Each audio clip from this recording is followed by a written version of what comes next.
Hello বন্ধুরা, শুভ দুপুর।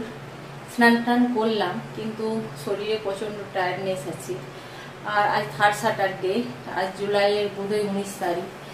তো হেলথে থার্ড স্যাটারডে মিটিং থাকে, পঞ্চায়েতে ফোর্থ স্যাটারডে মিটিং থাকে। তো আমি আজ হেলথে মিটিংয়ে অ্যাটেন্ড করতে পারলাম না। ফার্স্ট এএনএম, সেকেন্ড এএনএম ওনাদেরকে জানালাম গ্রুপে, হোয়াটসঅ্যাপ গ্রুপে, যে আমার শরীর ঠিক নেই আর একটু ডক্টর দেখাতে যাব। তারপর ছেলের আজ জন্মদিন, তো আমি কিন্তু ছেলেকে আজ একটু ভালো মন্দ করে দিতে পারলাম না। আমি ছেলের হাত দিয়েই স্কুল থেকে বলে দিলাম যে এই মন্দিরে, সেই মন্দিরে, ওই মন্দিরে পুজোগুলো দিয়ায়, আর ওদেরকে বলে আয় যে আমি আর প্রসাদ নেওয়ার জন্য আসবো না। ওখানে বাচ্চারা যারা থাকবে, পূজার মন্দিরে প্রাঙ্গণে তো বাচ্চারা খেলা করে, প্রসাদ নেওয়ার জন্য যায়, ওই বাচ্চাদেরকে যেন দিয়ে দেয়। তো 3 জায়গায় পূজা আমি দিয়ে আসা করালাম। আর সন্ধ্যায় আমাদের পাশের বাড়ি বাবা মনোহর দাস, যার কৃপাতেই আমি সন্তানের মুখ দেখতে পেয়েছি। তো চেষ্টা করব বাবা মনোহর দাসকেও একটু মানিয়ে নেওয়ার। তো শুভ দুপুর, চলুন আজকে কি রান্না করলাম চটজলদি দেখিয়ে দিই। নমস্কার বন্ধুরা, আজ হচ্ছে জুলাইয়ের বোধহয় 19শে জুলাই। তো আজ আমার ছেলের জন্মদিন। তো জন্মদিনে আমি আমার ছেলেকে বিশেষ কিছু করে দিতে পারবো না। আজকে শনিবার, সেদিনও শনিবারই ছিল, হ্যাঁ শনিবারই ছিল, তবে বাংলা শ্রাবণের 3 তারিখ ছিল। শ্রাবণ মাসটা হয়তো 3 তারিখ নয়, 2 তারিখ এরকম। তো আমি বললাম আজ শনিবার, আজকে যেমন তেমন খা, আর কাল রবিবার, কাল বরং তুই যেটা চাইবি সেটা করে দেবো, রান্না করে দেবো। তো মাছ নিয়ে এলাম একটু। এই দেখুন, ও কিন্তু এই বড় মাছের এই পেটি পোর্শনটা, এটা কিন্তু দুটো মাছ নয়, এটা একটা, এই পেটি পোর্শনটা ও কিন্তু একা খাবে। তো একটু রুই পোস্ত করে দেবো। আর কি করবো আমি এখনও বলতে পারছি না। ভাতটা চাপালাম, আর ছেলেকেই বললাম, স্কুল গেছিলাম, ওই স্কুল থেকেই আমি ওকে বললাম যে ঠাকুর থানগুলোতে একটু করে পুজো দিয়ে চলে আয়, আর বলে আয় যে আমাদের জন্য আশা করে থেকো না, ওখানেই বাচ্চাগুলোকে প্রসাদগুলো ভাগ করে দিয়ে দিও, কারণ সময় হবে না। আর আজ একটু ডাক্তারের কাজ যাব, ডাক্তার দেখাতে যাব, তো গাইনো ডাক্তার। তো ও পূজাগুলো সব দিয়ে এলো।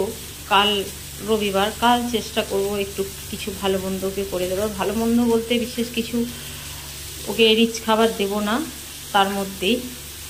তো বন্ধুরা, আজ তো থার্ড স্যাটারডে, আমাদের প্রতি ফোর্থ স্যাটারডে পঞ্চায়েতে মিটিং হয়, আর থার্ড স্যাটারডে হেলথ সেন্টারে মিটিং হয়। তো আমি হেলথ সেন্টারে বললাম যে আমি আজ মিটিংয়ে অ্যাটেন্ড থাকতে পারবো না, একটু ব্যস্ত আছি, ডাক্তারখানায় যাব।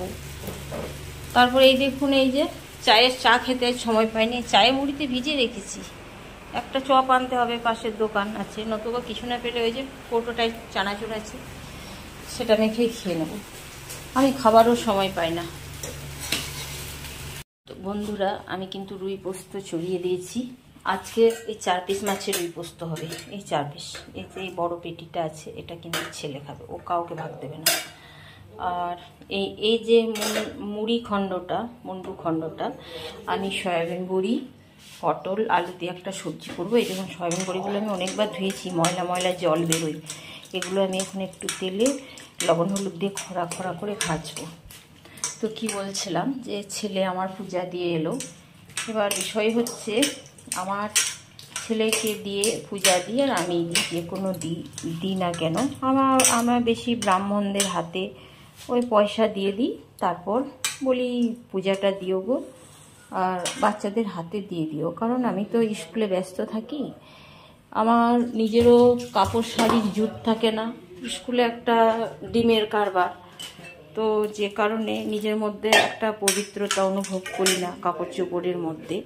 তো আমি ব্রাহ্মণদের হাতেই দিয়ে দিই, তারাই কিনে দেয়, একটু ন্যূনতম দক্ষিণা, ধূপকাঠি সব দিয়ে দিলাম। তারপর কিন্তু বলি যে ওখানে বাচ্চা টাচ্চা থাকবে, প্রসাদটা তাদের হাতে দিয়ে দিও। আমি ঠাকুরকে মনে রেখেছি, আমি সেটুকুই বুঝি। ওকে, এবার হচ্ছে পূজা যখন আমি দিই তখন কিন্তু এই এতটা বাতাসা দিয়ে মানে লোককে দেখাবো এতগুলো পূজা দিলাম, আমি কিন্তু সেটা করি না। আমার ছেলেকে আমি যেমন ভালোবাসি, আমি যদি রক্ষাকালীরও দিলাম, আজ রক্ষাকালী দিই, তো কি করব, রক্ষাকালী সে হয় মা আমার, না হয় সে, আমি যদি তাকে মেয়ে রূপে দেখি তাহলে সে আমার মেয়ে, ঠিক কি না? তাহলে আমি যদি গৌরাঙ্গর পূজা দিই, গোবিন্দের পূজা দিই, যে কারো দিই না, তো আমার সন্তানটাকে আমি যেমন ভালোবাসি, ঠাকুরকে আমি তেমনই ভালোবাসি। হয়তো আমি দেখাবা করতে পারি না বা এতটা আমি যাগযজ্ঞ করে করতে পারি না। তো ছেলেকে বললাম যে ওই বাতাসা টাতাসা কিনবি না, তুই কিনলে দুটো দে, কিন্তু ভালো পেড়া দিবি, ভালো পেড়া, ধূপ আর আম কিনে লেগা 1 কিলো আম কিনে নিয়েছিল, প্রতিটা মন্দিরে আম দিবি, এইসব দিয়ে একটা, যেমন ঠাকুর মন্দিরে 16 দিতে হয়, ব্রাহ্মণকে কিছু দিতে হয়, দিয়ে তুই পূজাটা দিয়াই। তো ছেলে আমার তাই করলো। তো এখন আমি বন্ধুরা সয়াবিন বড়িগুলো কষে মানে একটু তেলে উলিয়ে নেব। তো এখন আমি একটু, তো রুই পোস্ত আমার প্রায় হয়ে এসেছে। আজ একটু পোস্ত বাটাটা বেশি পড়ছে, সাদা কালার আসবে কিনা বলতে পারছি না। টমেটো পেস্ট দিয়ে দিত আমি, তো যে কারণে কালারটা একটু আমার লালচে চলে আসে। আর বেশি ফুটানি মেরে লাভ নেই, পোস্ত বাটাটাও সে হারে দেওয়া হয় না, তো আজ একটু বেশি দিলাম। মানে মাছও কম আছে, মশলার গ্রেভিটা কম আছে, তো যে কারণে আজ কালারটা মনে হচ্ছে সাদা আসবে। তো আপাতত রুই পোস্ত আমার কমপ্লিট। তো এই যে আমার পাখিটা, ও কিন্তু ওই জিরে, মৌরি, কালো জিরে এসব নানা রকম খাবে। আর আমি এই দেখুন ওই মাছের মাথাটা, ওই মাছ থেকে কেটে মাছের মাথাটা রেখেছিলাম। আমার মাছের পিস না হলেও চলবে, মাছের সেনটা হচ্ছে মেন, আমি ওই সেনেই ভাত খেয়ে নেব, মানে চাই আর কি, এইরকম। তো এই সয়াবিন বড়িগুলো নাড়াচাড়া করে রেখেছি লবণ হলুদ দিয়ে, পটলগুলো হালকা হাফ কষেছি, আবার এর মধ্যে আমি আলু পটল আরেকবার কষবো। ভাত, এই যে রুই পোস্ত আর ডাল হাজব্যান্ডের জন্য, ছেলে যেহেতু সবজি দিয়ে খাবে তাই সবজিটা একটু ঝোল ঝোল হলো। তো শুভ দুপুর, সকালে ভালো থাকবেন, টাটা।